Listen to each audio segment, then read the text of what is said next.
Good afternoon to everyone. मैं मोनिका स्वागत करती हूँ आप सभी का आपके अपने परिवार एग्जामपुर में। एक बार देखिएगा थोड़ा सा कि वॉइस वगैरह आ रही है क्या। अंकुश बताना बच्चों एक बार, प्रियंका, रूबी, हर्षित, लवप्रीत, सिद्धार्थ, एक बार बताना वॉइस वगैरह आ रही है क्या, दिख रहा है जैसे। ठीक है, एक बार बता देंगे सारे के सारे, है ना, ताकि मुझे थोड़ा सा आइडिया लग जाए। बहुत टेक्निकल चीजें हैं तो पता नहीं चल पाता क्लास शुरू हो गई नहीं होगी। ठीक है भाई, एक बार बता दो फटाफट से कि क्लास शुरू हो गई नहीं हो गई।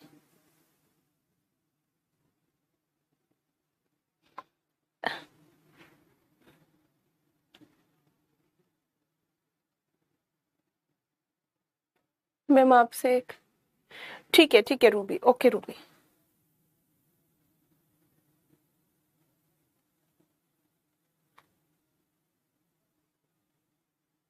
ओके क्लियर है, ठीक है ठीक है ठीक।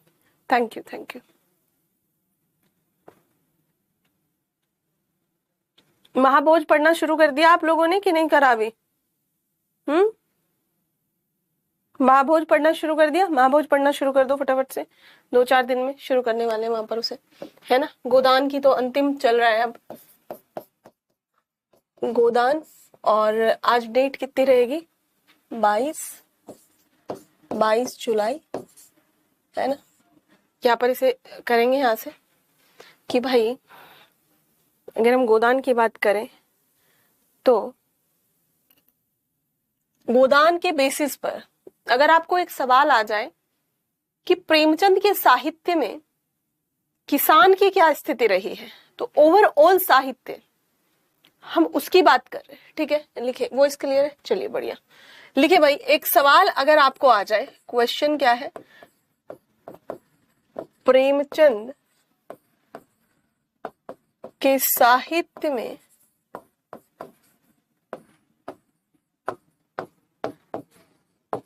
किसान की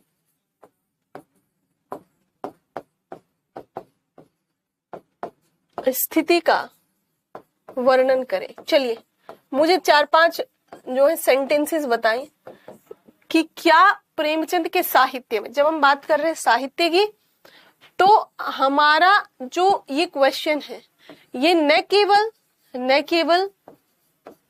गोदान तक सीमित रहेगा। हालांकि ये बात भी उतनी सच है कि गोदान में कई सारे उपन्यासों का और कहानियों का एक मिक्सचर है, एक क्या है यहाँ पर, एक मिक्सचर है। ठीक है, पर जब हम बात करते हैं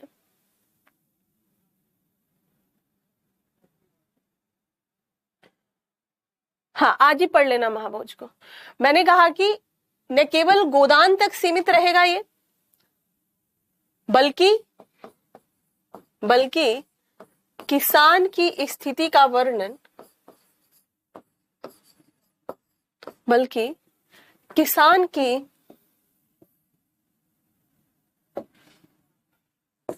स्थिति का वर्णन हमें कैसे करना है, स्थिति का वर्णन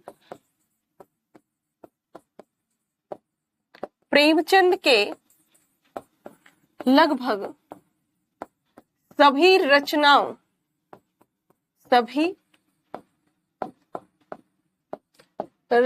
के माध्यम से करना है। अब जितनी भी रचनाएं यहां प्रेमचंद की होंगी, चाहे वो प्रेमचंद के उपन्यास है या फिर प्रेमचंद की कहानी है, उन सभी के आधार पर, बल्कि यहाँ गोदान को क्योंकि एक तरीके की इंटीग्रेटेड या फिर समन्वित रचना बताया जाता है, समन्वित रचना, समन्वित का मतलब है कि इन्होंने इसको, इसके अंदर बहुत सारे अपनी रचनाओं के एक मतलब संगम होता है, उस संगम के दर्शन कराए हैं अपनी कई सारी रचनाओं के आधार पर। इसमें एक मिक्सचर की स्थिति हमें देखने को मिलती है, लिख रहे हैं। तो ये चीजें हमें यहाँ पर दिखानी है कि ओवरऑल क्या स्थिति है। लिखे, इसमें लिखना शुरू करें। चलिए फटाफट से लिखना शुरू करें।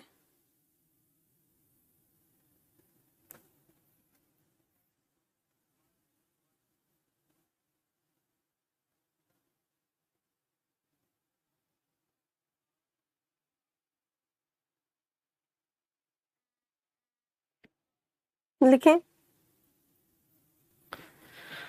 शुरुआत ऐसे करेंगे क्योंकि हमें किसान की स्थिति का वर्णन करना है, तो हम आज से उसको थोड़ा सा कोरिलेट करके बताएंगे, है ना। तो लिखें यहाँ पर।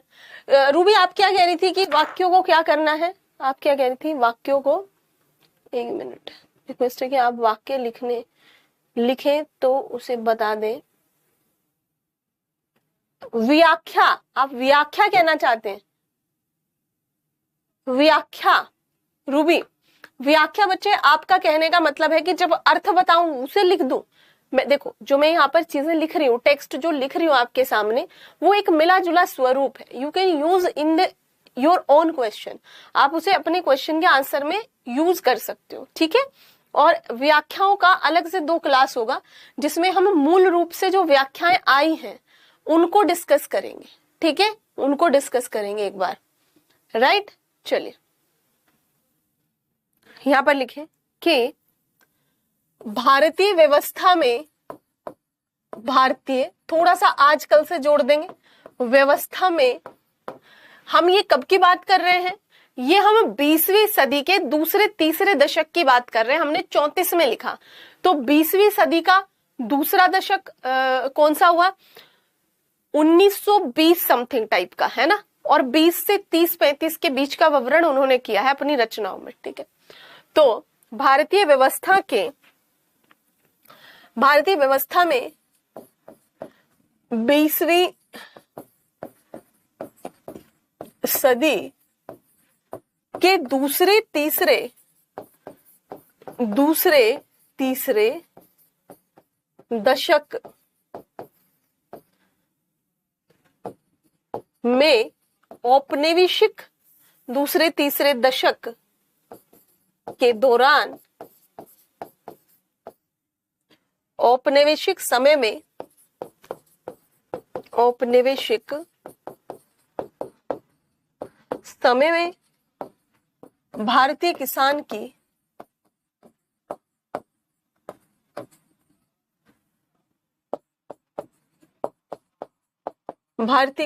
की स्थिति का विवरण या स्थिति का अंदाजा आधुनिक समाज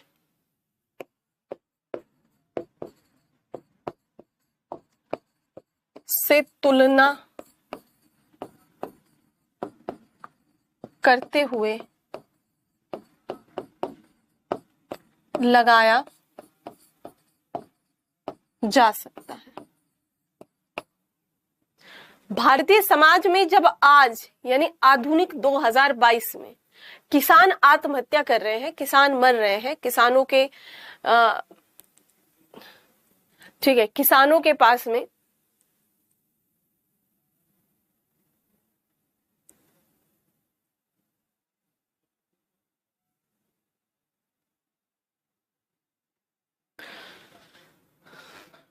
किसानों के संदर्भ में आज की तुलना में हम देख सकते हैं कि जब आज सारी शासन व्यवस्था अपनी है, किसानों के लिए 50 तरीके के बैंक खोले हुए हैं, एक पूरी सामाजिक व्यवस्था काम कर रही है, तो तब किसानों के पास इतनी समस्याएं हैं।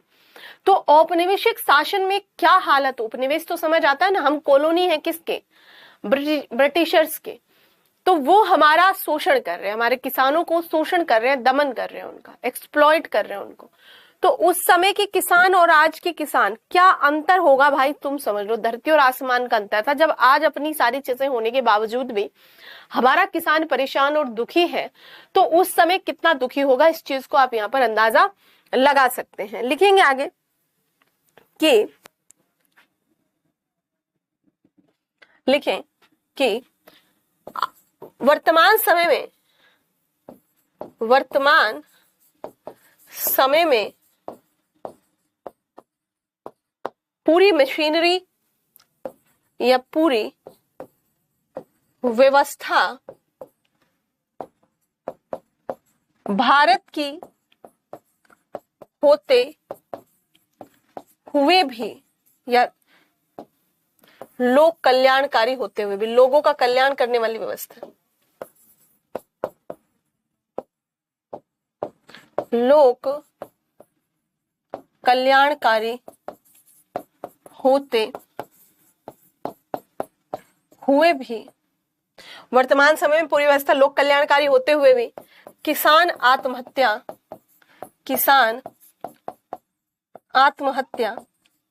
तथा किसानों का शोषण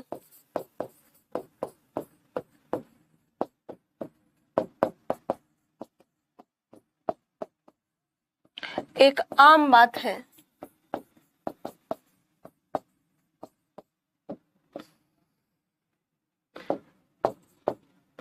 प्राचीन समय में या पूर्व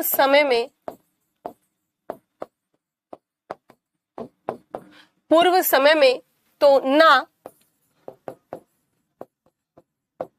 किसानों के पास पैसा था, ना ही जागरूकता। तो उस समय के किसान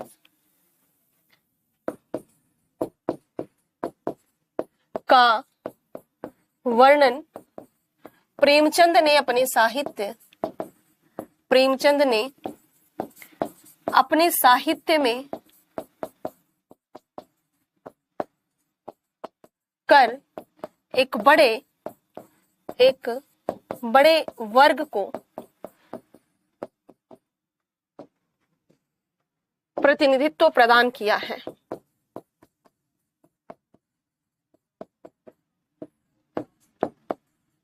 ठीक है, यानी कि एक मेजोरिटी ऑफ हिस्सा, क्योंकि हमारी जो व्यवस्था है वह किस पर टिकी हुई है, वह कृषि पर टिकी हुई है। तो जिस देश की व्यवस्था, अर्थव्यवस्था से लगाकर पूरा का पूरा सामाजिक ढांचा कृषि कार्यों पर टिका हुआ हो, तो उस देश में किसानों की व्यवस्था कैसी होनी चाहिए, किसानों की अर्थव्यवस्था से लगाकर उनकी सामाजिक अवसंरचना, सामाजिक व्यवस्था कैसी होनी चाहिए, ये तो मतलब एक तरीके का ऐसा विषय हो गया कि भाई आप जिस चीज पर डिपेंड करती है आपकी पूरी व्यवस्था, वही चीज अगर खोखली है तो आपको उस पर विचार करने की आवश्यकता है। ठीक है, तो लिखें इस चीज को।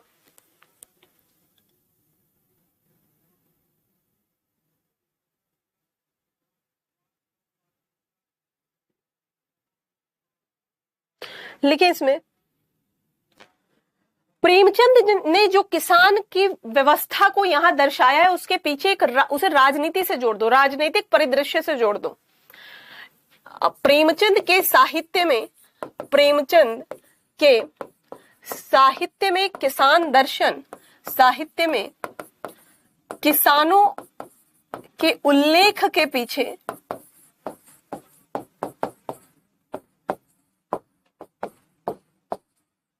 राजनीतिक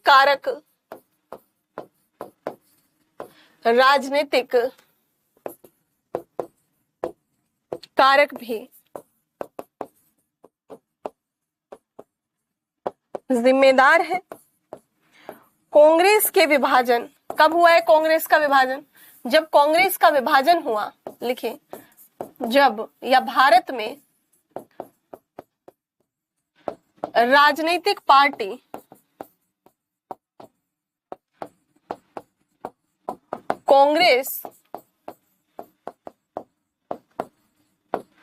कांग्रेस के विभाजन के फलस्वरूप, ये कब हो रहा है विभाजन? 1907 के बाद क्या हुआ है? कांग्रेस के विभाजन किस किस रूप में हुए, जल्दी बताएं। इस पार्टी या इस दल का कार्यक्षेत्र तथा प्रभाव, है ना, कार्यक्षेत्र तथा प्रभाव धीरे धीरे जनता के बीच में कम होने लगा।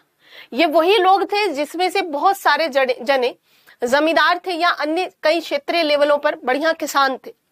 तो अब वो कहां पर आएंगे? अब वो अलग से अपने मुद्दों को उठाएंगे। ठीक है, यहां पर लिखें, कार्यक्षेत्र तथा प्रभाव धीरे धीरे घटने लगा। ठीक है, अभी तक तो बड़े बड़े लोग लगे हुए थे, अब किसान भी आने लगे इसमें, है ना। इस पार्टी का कार्यक्षेत्र तथा प्रभाव लिखें।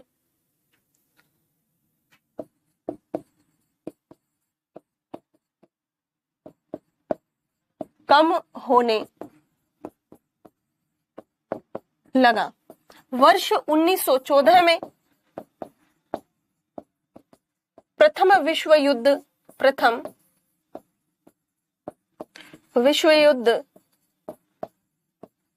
शुरू होने पर भारतीय फौजें, लिखें, भारतीय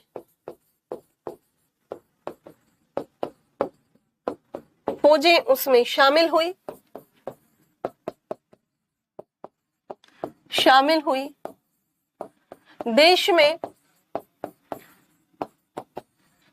देश में बड़े अन्य राजनीतिक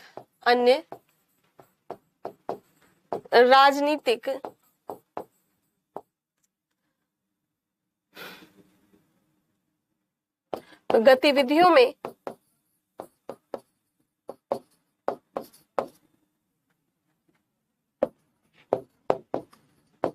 लोगों के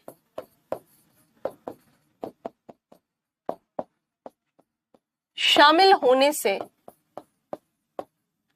एक जगह बन गई, जिससे कांग्रेस अब और भी बहुत सारी चीजें 1915, 16, 17, 18, 20 के दशक में चल रही है। उससे पहले बंगाल विभाजन हुआ। यहां पर आप देखेंगे नरम दल और गरम दल दो बट गए। यहां पर आप देखेंगे कि गांधी जी अलग ही लय में जुटे पड़े हैं, अंबेडकर जी आ गए। यहीं पर आप देखेंगे कि दलित चेतना जग गई। इसी में एक जगह कहीं ना कहीं चीजों को लेकर के बनने लगी। मुस्लिम लीग वगैरह की नींव रखी जाने लगी। द्विराष्ट्र थ्योरी को यहां पर वो संकल्पना विकसित होने लगी, पनपने लगी धीरे धीरे, क्योंकि तब तक बहुत सारे एक्ट पास हो चुके थे। सेपरेट इलेक्टोरल मिलने लगा, सिख मुस्लिम, मतलब बहुत सारी ऐसी चीजें राजनीति के स्तर पर, ठीक है, बहुत सारी चीजें ऐसे स्तर पर घट गई हैं जिनसे एक जगह बन गई और कांग्रेस की तरफ अब किसान जाने लगा, जिससे कांग्रेस की तरफ भारतीय किसान का आकर्षण बढ़ा।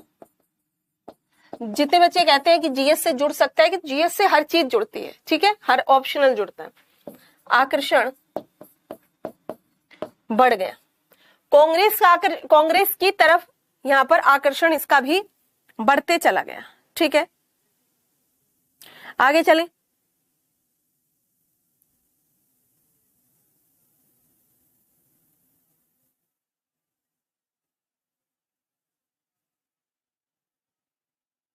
आगे चंपारण में कब हुई है? यहां पर चंपारण, गांधी जी आ चुके हैं, है ना, गांधी जी आ चुके हैं ना, व्यवस्था बदल रही है। 1915 में चंपारण में हुए आंदोलन ने किसानों को अपने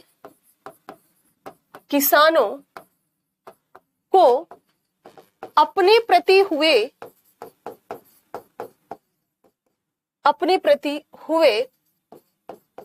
शोषण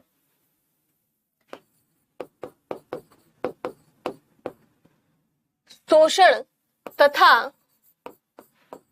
अपने अधिकारों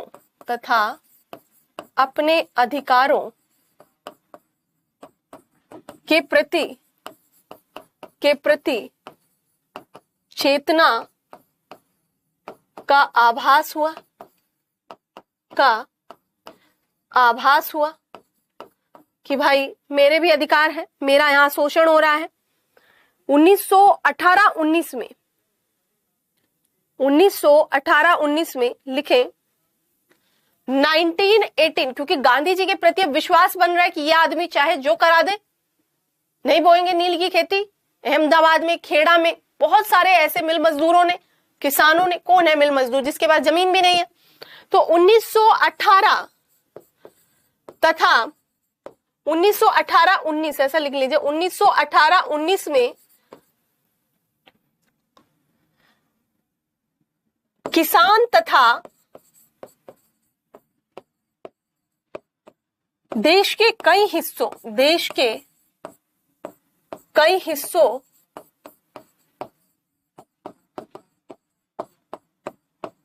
के मजदूर कांग्रेस की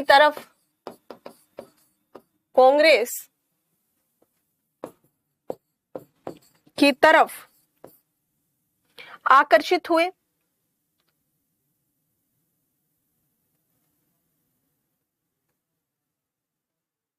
लिखें, आकर्षित हुए। 1919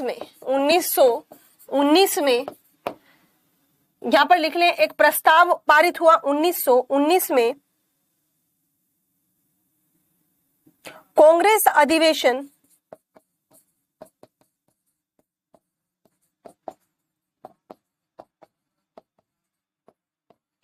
में एक प्रस्ताव पारित किया गया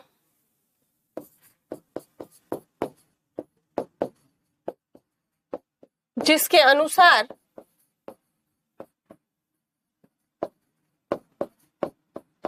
किसान ही जमीन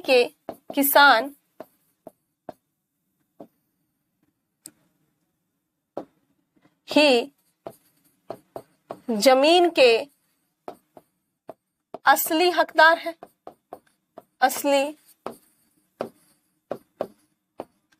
जमीन के असली हकदार कौन है? किसान। ठीक है,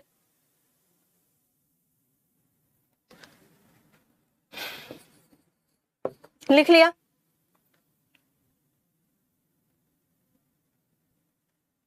लिखें,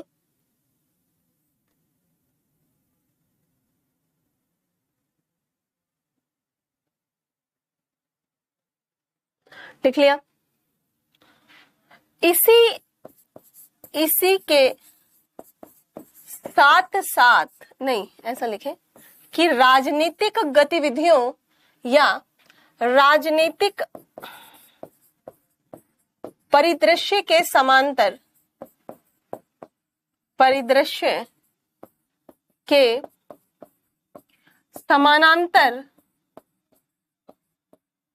साहित्यिक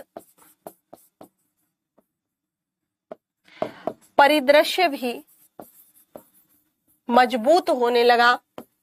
यहीं पर चल रहा है, यानी कि एक तरफ एक और वर्ग उभर कर सामने आया साहित्यकारों का। उन्होंने कहा कि अब हम एक अलग अलगाव लेकर आते हैं। हम भी किन मुद्दों पर लिखेंगे? किसानों के मुद्दों पर लिखेंगे। किन मुद्दों पर? समझ आ रही है चीजें, क्यों, किस तरीके से, कैसे चीजें बदल रही है। राजनीति बदलने से साहित्य बदल रहा है, परिदृश्य भी मजबूत होने लगा। रूसी क्रांति के बाद होने लगा। रूसी क्रांति बताना कब हुई थी? रूसी क्रांति के बाद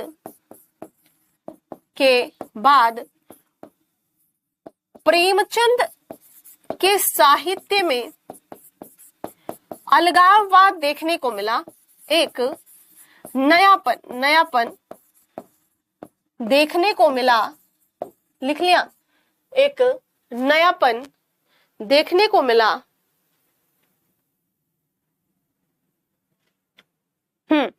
समझ में आ रही है चीजें? ठीक है, क्या नयापन है? नयापन है किसानों की स्थिति का वर्णन।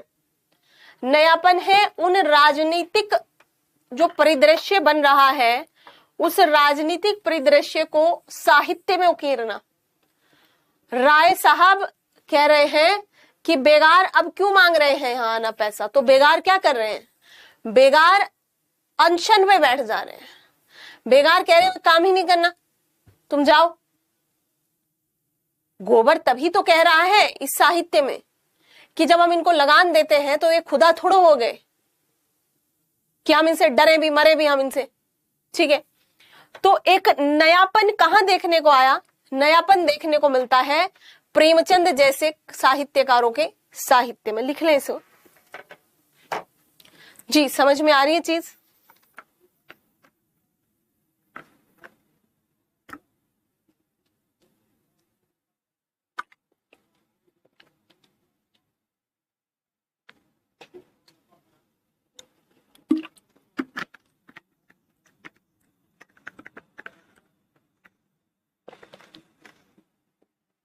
अनुज, रूबी, कुसुम, समझ में आ रही है चीज मैं क्या कह रही हूं? बताओ एक बार।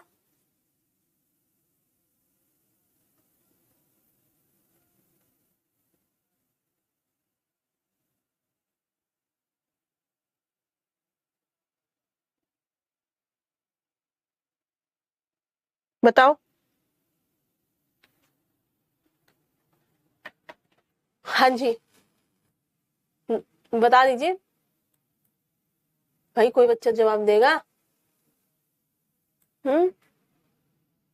समझ में आई चीजें क्या बताया जा रहा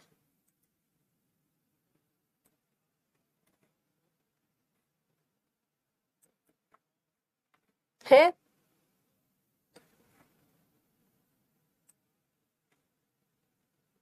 ओके, समझ में आ रही है। लवप्रीत को समझ में आ रही, बाकी किसी को समझ में नहीं आ रही।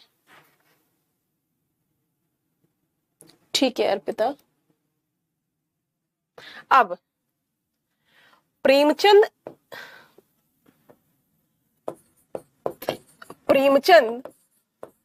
अपनी साहित्य रचना के शुरुआती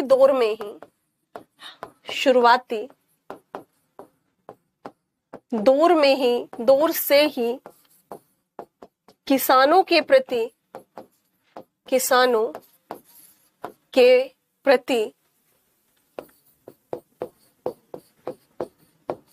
सहानुभूति का भाव रखते थे, सिंपैथी का भाव रखते थे। प्रथम विश्व युद्ध समाप्त कब हुआ था? 1918, है ना? समाप्त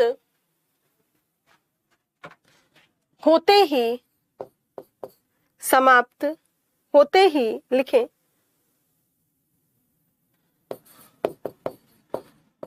इनकी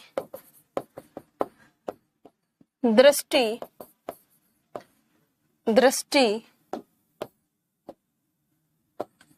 और साफ हो गई और अब प्रेमचंद उतर पड़े किसानों के लिए। 1918 में ये यहां पर हो रहा है खत्म, और 1918 में प्रेमाश्रम लिख दिया, ठीक है। 1918 में प्रेमचंद के द्वारा प्रेमाश्रम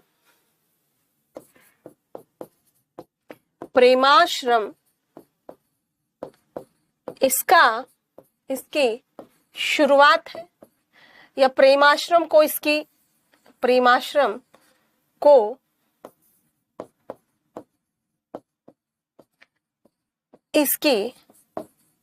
पहली कड़ी के रूप में या शुरुआती कड़ी के रूप में, इसकी शुरुआत के रूप में देखा जा सकता है।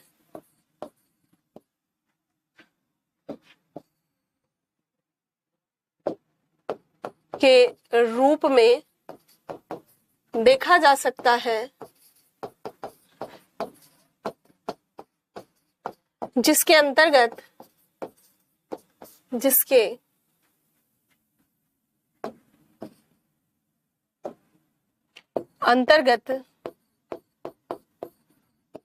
किसानों का, वही है ना, उसमें हीरो जो है किसानों के लिए गांव में बस जाता है, किसानों का पार्ट लेता है ना, किसानों का एक अन्य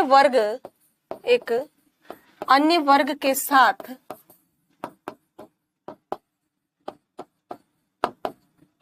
संबंध दिखाया जाता है। ठीक है, इसमें क्या दिखाया जाता है? एक संबंध है, एक क्या है? संबंध है। लिखे से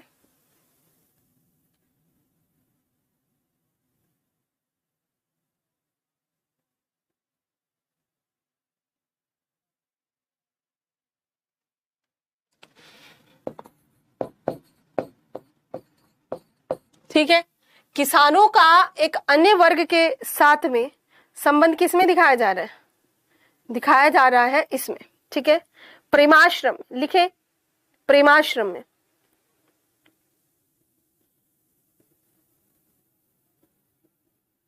लिख लिया?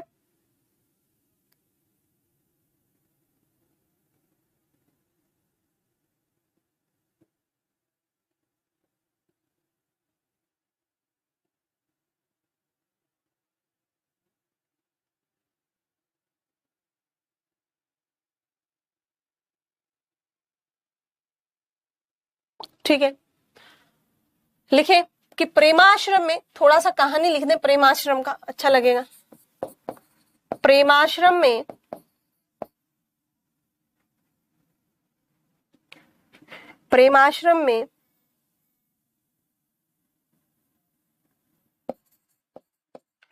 किसानों के पहले शोषक के रूप में सबसे पहला शोषण करता है ना, किसानों का पहला शोषक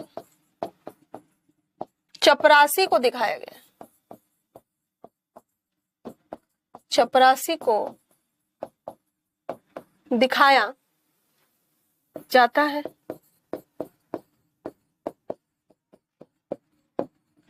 जिसमें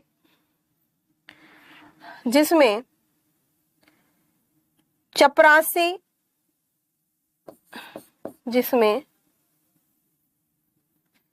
जब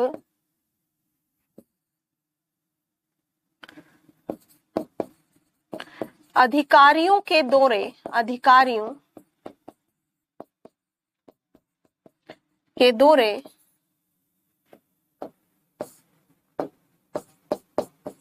गांव में होने पर चपरासी गांव वालों का, लिखे चपरासी गांव वालों का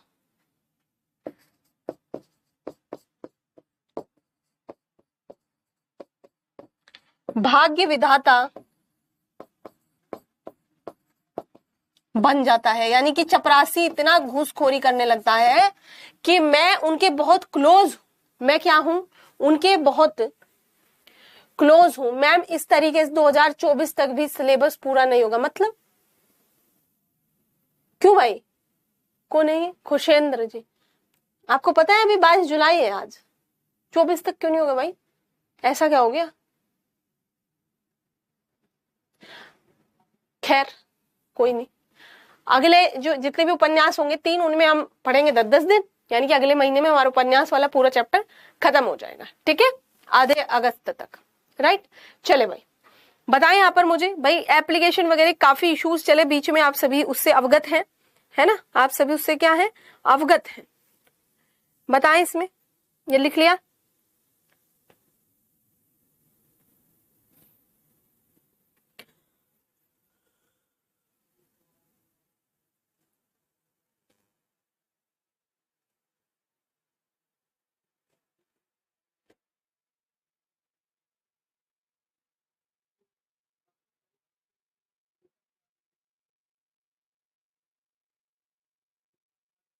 डन?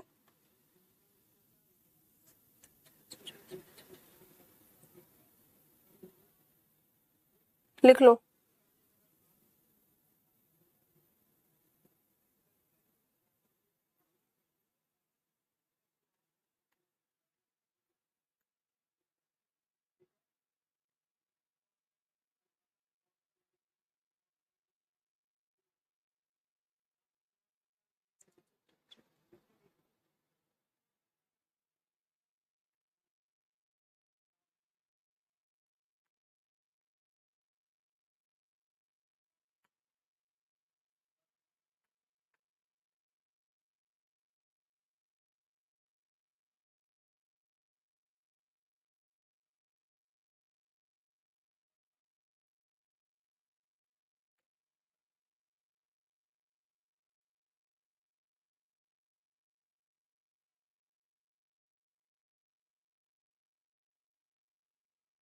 उपन्यास कब तक चलेगा? अगले 1 महीने और चलेगा, तीनों उपन्यास खत्म हो जाएगा अगले 1 महीने में, ठीक है। फिर जो बीपीएससी वाले हैं वो करेंगे, ठीक।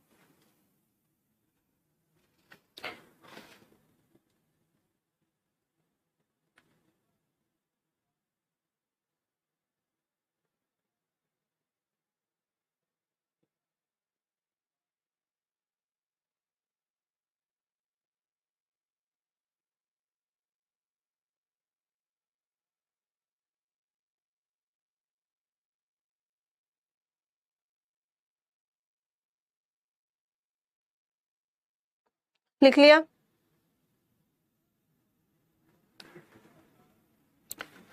ये विधाता बन जाता है, किसी के घर से लकड़ी लाता है, किसी का चारा, किसी का सामान, कुछ भी उठा लेता है। चपरासी के बाद किसानों का शोषण जमींदार वर्ग करता है, जमींदार वर्ग करता है, जो कई बड़े किसानों को अपने साथ मिला लेता है, अपने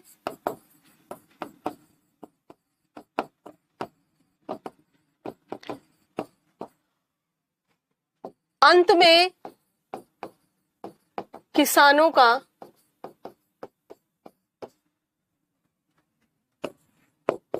शोषण औपनिवेशिक सरकार, बची कुची कमी उन्होंने पूरी कर दी, औपनिवेशिक सरकार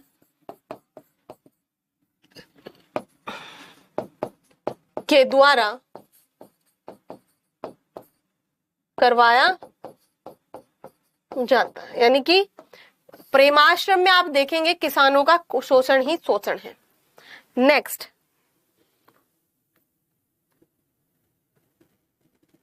लिखे,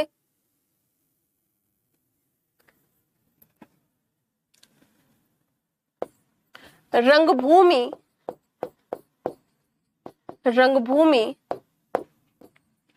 में प्रेमचंद ने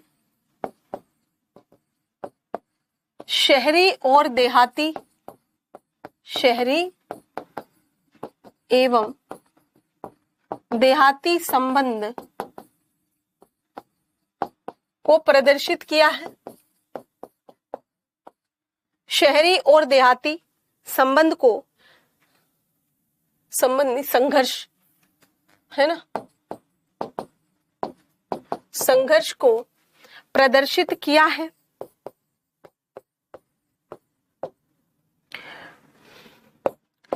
ये संघर्ष गांव की परंपरागत तथा शहर की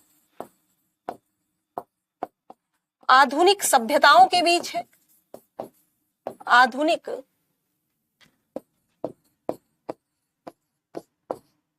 सभ्यताओं के बीच संघर्ष है, संघर्ष तो हो ही गया, के बीच है। भारत में या ऐसा करें कि हाँ, भारत में पूंजीवाद, कैपिटलिज्म, भारत में पूंजीवाद रंगभूमि के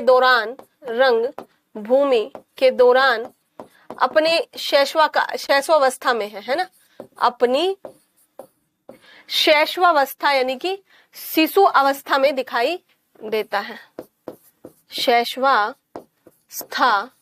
शैशवावस्था यानी कि एकदम से जो शिशु नहीं होता, अभी जो उपजा है, वह हम लोग भी आपको दिख रहे हैं। मतलब क्या कह रहे हैं भाई?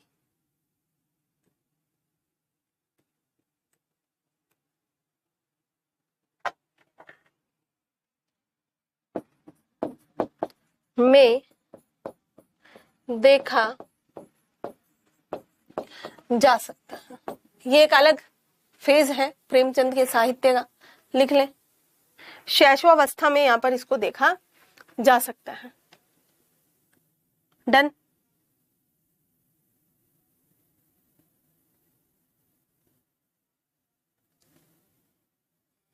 ठीक है,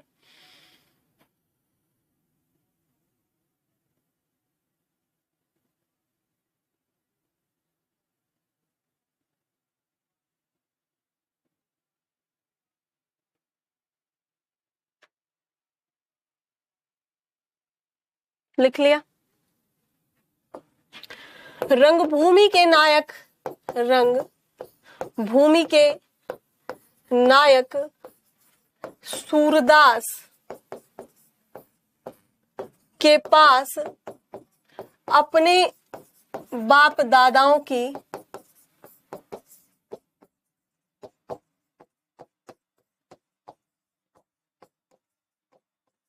10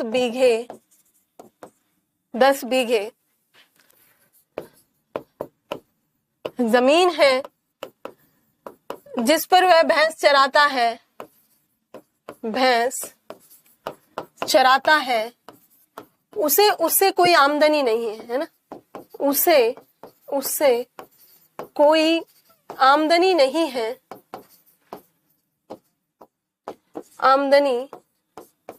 नहीं है, क्योंकि फिर भी वह उस जमीन को केवल इसलिए बचाना चाहता है, जमीन को केवल इसलिए बचाना चाहता है क्योंकि वह उसकी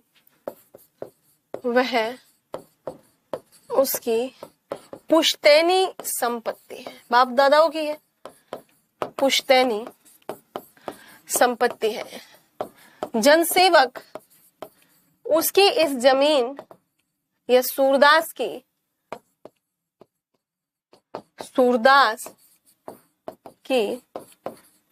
इस जमीन को छीन लेना चाहते हैं, जमीन को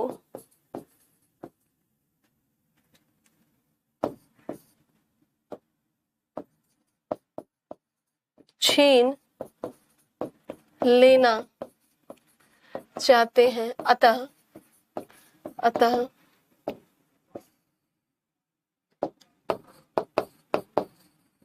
रंगभूमि के अंतर्गत प्रेमचंद ने सामंती और पूंजीवाद, है ना,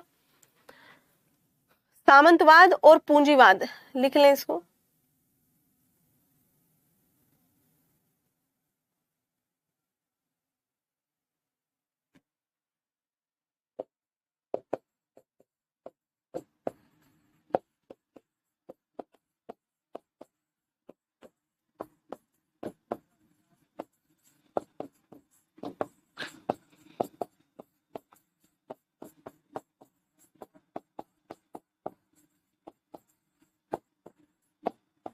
सामंतवाद और पूंजीवाद के संघर्ष को चित्रित किया।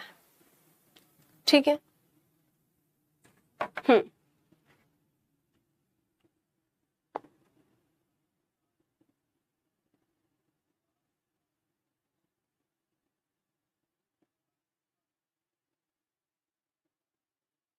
लिख लीजिए।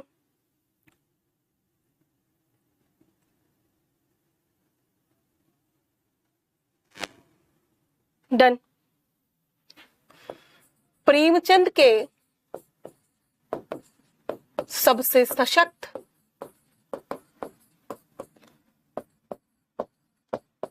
एवं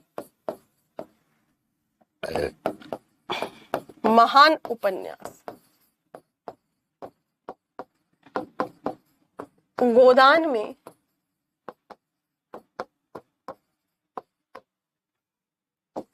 वे किसान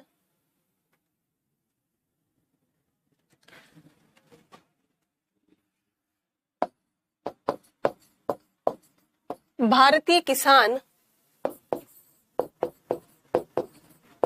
का प्रतिनिधित्व करते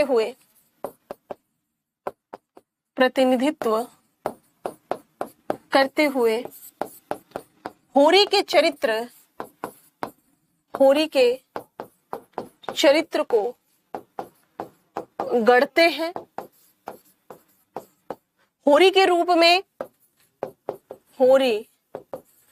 रूप में भारतीय किसान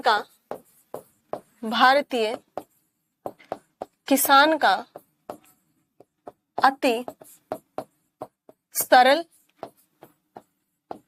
साधारण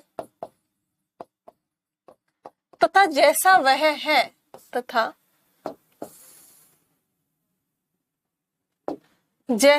है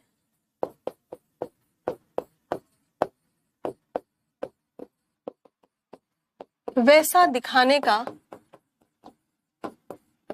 कोई ऊपर से कोई ऐसा प्रेशर नहीं, ऊपर से कोई भी चीज आवरण में नहीं है, जैसा है वैसा उसे दिखाने में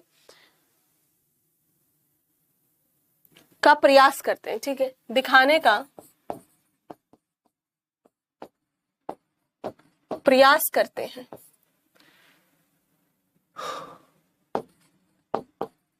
होरी व्यवहार कुशल है, व्यवहार कुशल यानी कि बेचारा व्यवहार उसे आता है, व्यवहार कुशल है, भाग्यवादी है ना। होरी के बारे में विशेषता लिख दो, यानी कि होरी कैसा है, होरी एकदम व्यवहार कुशल है, ईश्वरवादी है,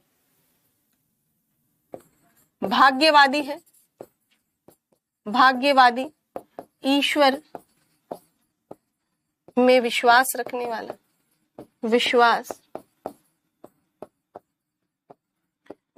वाला, परंपरागत रूढ़ी तथा रूढ़ियों तथा प्रथाओं को मानने वाला,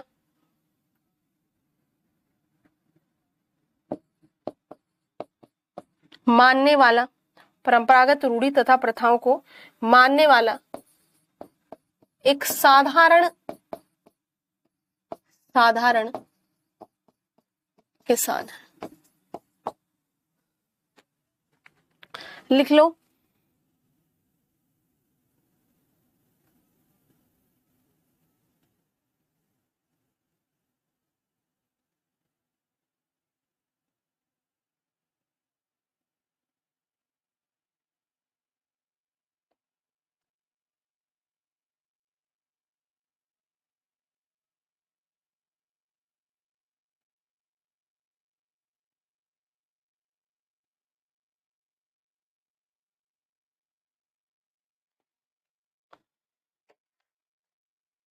ठीक है, लिख लिया। आगे लिखें। इसी गोदान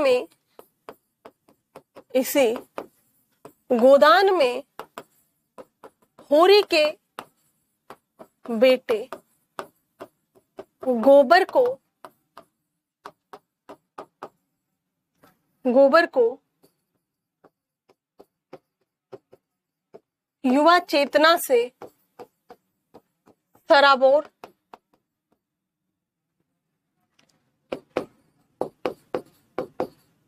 किसान के रूप में दिखाया गया है, जिसके मन में क्रांति है, जिसके मन में व्यवस्था के प्रति क्रांति के बीज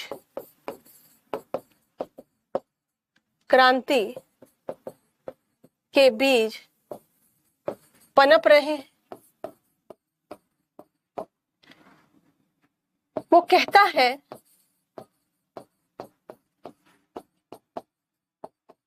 कि दादा का ही कलेजा है, दादा का दादा का ही कलेजा है।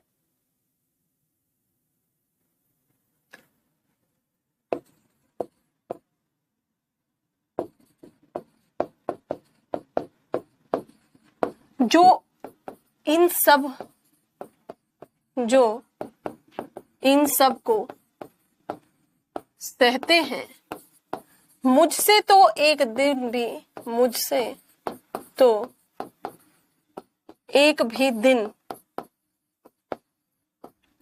सहा ना जाए, मुझसे तो एक भी दिन सहा ना जाए।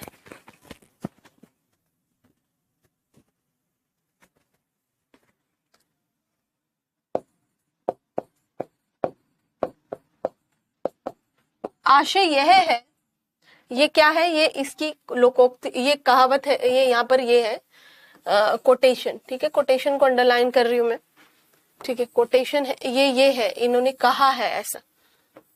आशय यह है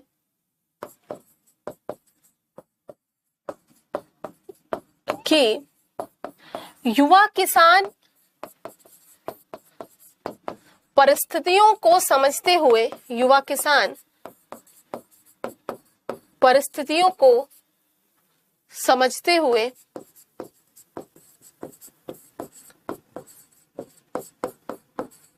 इसका अंदाजा लगा रहा है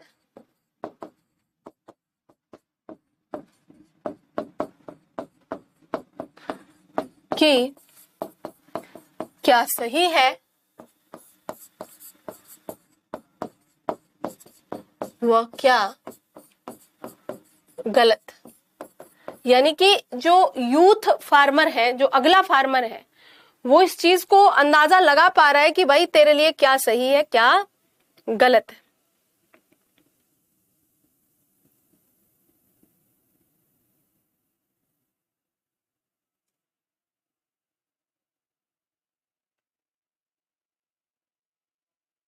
ठीक है, लिखे इसे,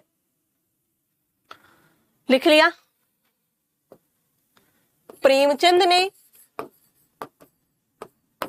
होरी को केंद्र में रखकर होरी को उपन्यास के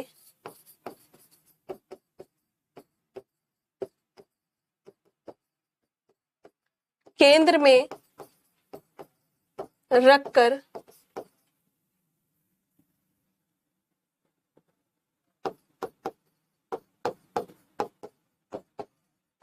एक सार्वभौमिक परिस्थिति का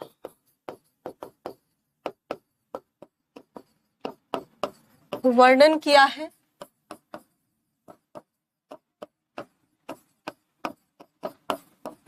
गांव का किसान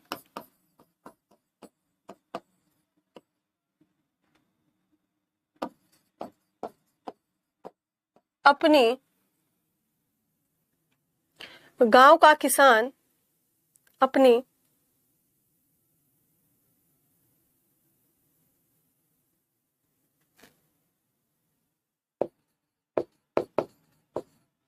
पुरानी व्यवस्थाओं को बचाना चाहता है। इसी क्रम में होरी की ना तो मर्जाद बचती है, लड़की बेच दी अपनी, नहीं, और ना जमीन, और ना जमीन बचती है, ना मर्जाद बचती है। ना तो जमीन बचती है उसके पास, ना इज्जत बचती है।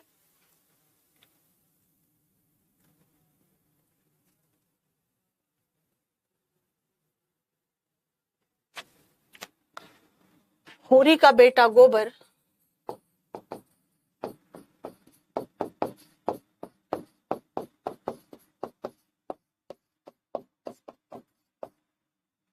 गांव छोड़कर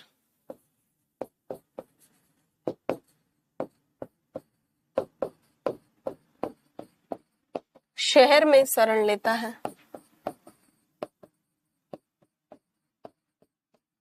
जहां जहां स्वयं सामंती व्यवस्था का जहां स्वयं क्या हो जाता है, सामंती व्यवस्था का शिकार होता है,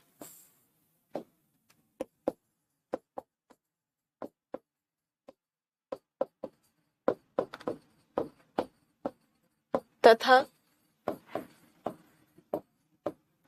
शहरी महाजनों के द्वारा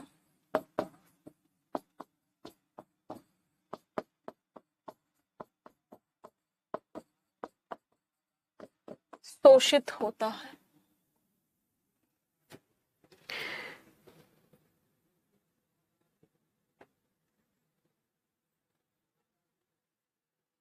ठीक है भाई,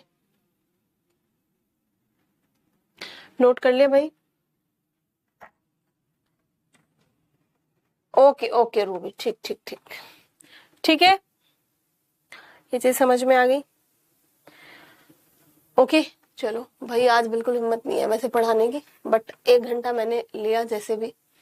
कल आपकी सभी की कॉपीज मिल जाएंगी, चेक होगी, डेफिनेटली कल मिल जाएंगी, ठीक है।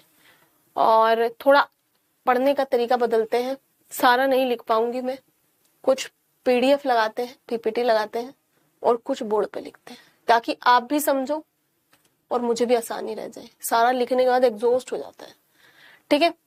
तो नेक्स्ट क्लास में तरीका बदलेंगे, कॉपीज कल डेफिनेटली मिल जाएगी, जिसने नहीं लिखी वो आज दे दे, ठीक है, वो आज दे दे। संडे को क्लास रखेंगे थोड़ी लंबी, चीजों को खत्म करने की कोशिश करेंगे। संडे को थोड़ी लंबी क्लास रखेंगे, कल कॉपी चेक करती हूँ आपकी, थोड़ा आराम भी मिलेगा। तो 2 घंटे की क्लास रखेंगे, टाइमिंग शाम में ही रहेगी, आप दिन में अपने काम कर लेना। शाम में टाइमिंग रखूंगी, टाइमिंग क्या होगी आप उसे आज ही थंबनेल बन जाएगा, उसे देख लेना एक बार, ठीक है। चलिए तो मिलते हैं अगली क्लास में। Thank you so much to everyone, अगली क्लास में मिलते हैं। धन्यवाद आप सभी का।